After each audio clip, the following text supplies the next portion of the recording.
व्यापारी को व्यापारी ने पहनाई 17 लाख की टोपी। मेरा नाम अखबार में छपा दे, नहीं देता पैसे। व्यापारी को खुलेआम धमकी। Hello hello hello. हाँ गलती आप करते जाओ, सजा मैं भुगतते जाऊं, ऐसी वाली कहानी हो गई है ना। क्यों, क्या कर किया? यानी आपने अभी थावरानी ट्रेडिंग कंपनी को भी बंद करवा दिया आपने हमारे, है ना। मैंने काहे को करा? हाँ मैंने काहे को करा?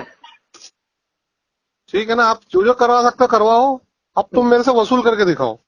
अच्छा। हाँ जी, जाओ राजा भैया के पास में और दिलीप जोशी के पास में। आपको जो करना है वो करो। आप तेलारा वाले दिलीप जोशी के बोलने पे तुमने माल दिए थे क्या मेरे को? अच्छा। अब आपको जिस जिस को बोलना है प्रचार न्यूज़पेपर में हेडलाइन छाप दो अब तो तुम मेरे नाम की। ओके। हाँ, यानी अच्छा लग रहा ना आपको ये सब करना? आप कितने दिन से मेरे को सता रहे हैं, आप मेरे को बताओ ना। चलो ठीक है ना, तो आप जाओ ना दिलीप जोशी, आप तो आप वसूल कर लो जी आप मेरे से। ओके ठीक है ना। हाँ। लकड़गंज पुलिस बचा रही आरोपी आशीष बजाज को। आशीष बजाज पर पहले भी कई मामले दर्ज। मंत्री जी के लेटर को नजरअंदाज कर गई लकड़गंज पुलिस। न्याय के लिए दर दर की ठोकरें खा रहा पीड़ित। बात करेंगे ऐसे व्यापारी की जिसने अपने ही साथी व्यापारी को 17 लाख की टोपी पहना दी। अंकित सुरेश भायानी का वीरती ट्रेडर्स नामक होलसेल का एक दुकान है जहां से अनाज और तेल का कारोबार किया जाता है। अंकित भियानी ने 18 मई 2022 से 26 नवंबर 2022 तक 59,33,300 कुछ रुपयों का माल आशीष ट्रेडर्स के संचालक आशीष मुकुंद बजाज को दिया। इस रकम से आशीष बजाज ने 41,54,148 रुपए दिए। बाकी बची रकम 17,79,000 देने आशीष बजाज लगातार आनाकानी कर रहा है। अब इस मामले को लेकर महीने बीत चुके हैं और अंकित भायानी अपने पैसों को लेकर दर दर की ठोकरें खा रहा है। हैरान करने वाली बात यह है कि सुबह के उप मुख्यमंत्री देवेंद्र फडणवीस के कार्यालय से एक लेटर पुलिस के नाम दिया गया जिसमें कार्रवाई के आदेश दिए गए। बावजूद इसके लकड़गंज पुलिस कार्रवाई करने से कतरा रही है, जिससे आप अंदाजा लगा सकते हो कि सुबह के गृह राज्य मंत्री के पत्र को कितनी तवज्जो दी जाती है। वो अपने समक्ष है।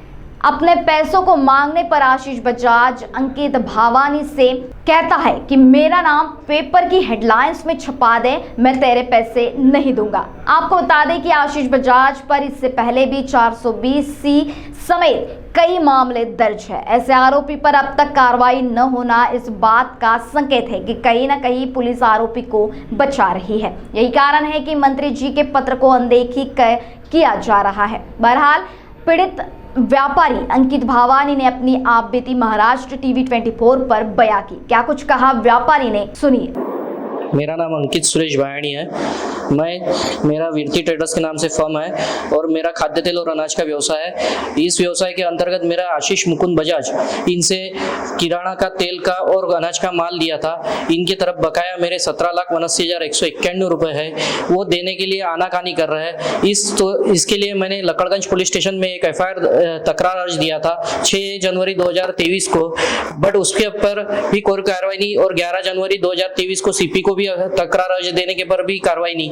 इस विषय के लिए मैं फिर अपने महाराष्ट्र राज्य के उप मुख्यमंत्री और उनके PA श्री शशांक जी दाभोलकर इनको मिला और उन्होंने भी एक लेटर दिया 6/4/2023 को। लेटर देने के बाद भी उस पर भी कोई तकरार अर्ज पे कोई कुछ कार्रवाई नहीं। फिर मैं अपने 9/5 और 9/5/23 को उप मुख्यमंत्री ने सिलेक्टेड किए ऑनरेबल सेक्रेटरी श्री संदीप जी जोशी इनको जाके मिला। उन्होंने भी एक तकरार अर्ज देने के बाद में भी उस पर भी कोई कार्रवाई नहीं हुई आज तक। उसके बाद मैं श्रीमती जी ज्वालाताई धोटे इनको मिलने पर उन्होंने मुझे सपोर्ट किया और उन्होंने बताया कि एक बार प्रेस कॉन्फ्रेंस लेके उस पर मैं बात करूं। फिर भी कोई मुझे सपोर्ट नहीं किया जा रहा है और मेरे पर ही पुलिस, लकड़गंज पुलिस स्टेशन के निरीक्षक मेरे पे ही जैसे आरोपी हूं मैं उस तरीके से बिहेव करते हैं और उस सामने वाले व्यक्ति पर कोई बिहेव नहीं। और जो सामने वाला गैर अर्जदार है आशीष मुकुंद बजाज, उस पर डब्बा कांड का 2016 का आरोपी है और उसका नागपुर में भी 420 के 2-3 3 क्रिमिनल केसेस चालू है, 138 की अमरावती में एक केस चालू है और गुड़गांव में भी एक 420 की केस चालू है। इस तरह से वो हर लोगों को ठगता है और मुझे भी ठगा है और मेरे पैसे के लिए मैं न्याय मांगना चाहता हूँ। लक्कड़गंज पुलिस स्टेशन उस पर कोई कार्रवाई कर रही नहीं है और मुझे अब आत्महत्या करने की पारी आ चुकी है। अगर मैं आत्महत्या करता हूँ तो मेरे परिवार की और मेरे आत्महत्या की पूरी जवाबदारी लक्कड़गंज पुलिस स्टेशन पे निर्भर रहेंगी, निरीक्षक पे निर्भर रहेंगी। इस विषय के लिए मैं जनता से ऐलान करता हूँ कि मुझे सहायता करे और उस आरोपी को कड़ी से कड़ी सजा दिलाए। एक बात बताइए, आपने उन्हें क्या माल दिया था और माल कब दिया था, उसकी कीमत क्या थी? मैंने माल दिया था 18/5/2022 से लेके 26/12/2022 तक के। उसमें मेरा 59,33,739 रुपए का ट्रांजेक्शन हुआ था और उसमें उसने 41,54,433 रुपए कुछ दिए हैं। तो मेरे समथिंग 17,79,191 रुपए आज उसकी तरफ बकाया है। आज जब आप पैसे मांगने जाते हैं तो वो क्या कहते हैं? आज मैं जब पैसे मांगने जाता हूँ तो वो कहता है तेरे से जो बनता है वो कर ले, तू पेपर में हेडलाइन में नाम दे दे, जिसको बोल सकता है उसको बोल दे। पुलिस वाले खासदार सब मैं जेब में लेके घूमता हूँ। तेरे से जो बनता होगा कर ले, मेरा कुछ बिगाड़ सकता नहीं तू। अब आगे आपकी क्या मांग है? मेरी मांग इतनी है कि उस पर कोई न कोई कार्रवाई होनी चाहिए और मेरे पैसे मेरे को मिलने चाहिए। मैं गलत हूँ, मेरे पास में सब पैसों की बिल है, सब मैंने माल दिया, उसका जीएसटी बिल है, जीएसटी बकाया भरा हुआ है, फिर भी वो मेरे पैसे दे नहीं रहा है। महाराष्ट्र टीवी 24 के लिए पारस बेसवारी, Nagpur. Aspire International School, Nagpur has been dreaming with aspiration since its inception, and we are marching forward with a big bang in our ventures.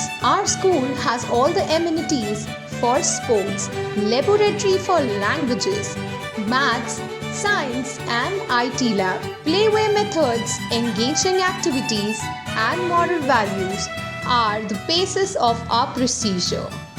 Value-based teaching in incorporation of morals are the gist of our curriculum.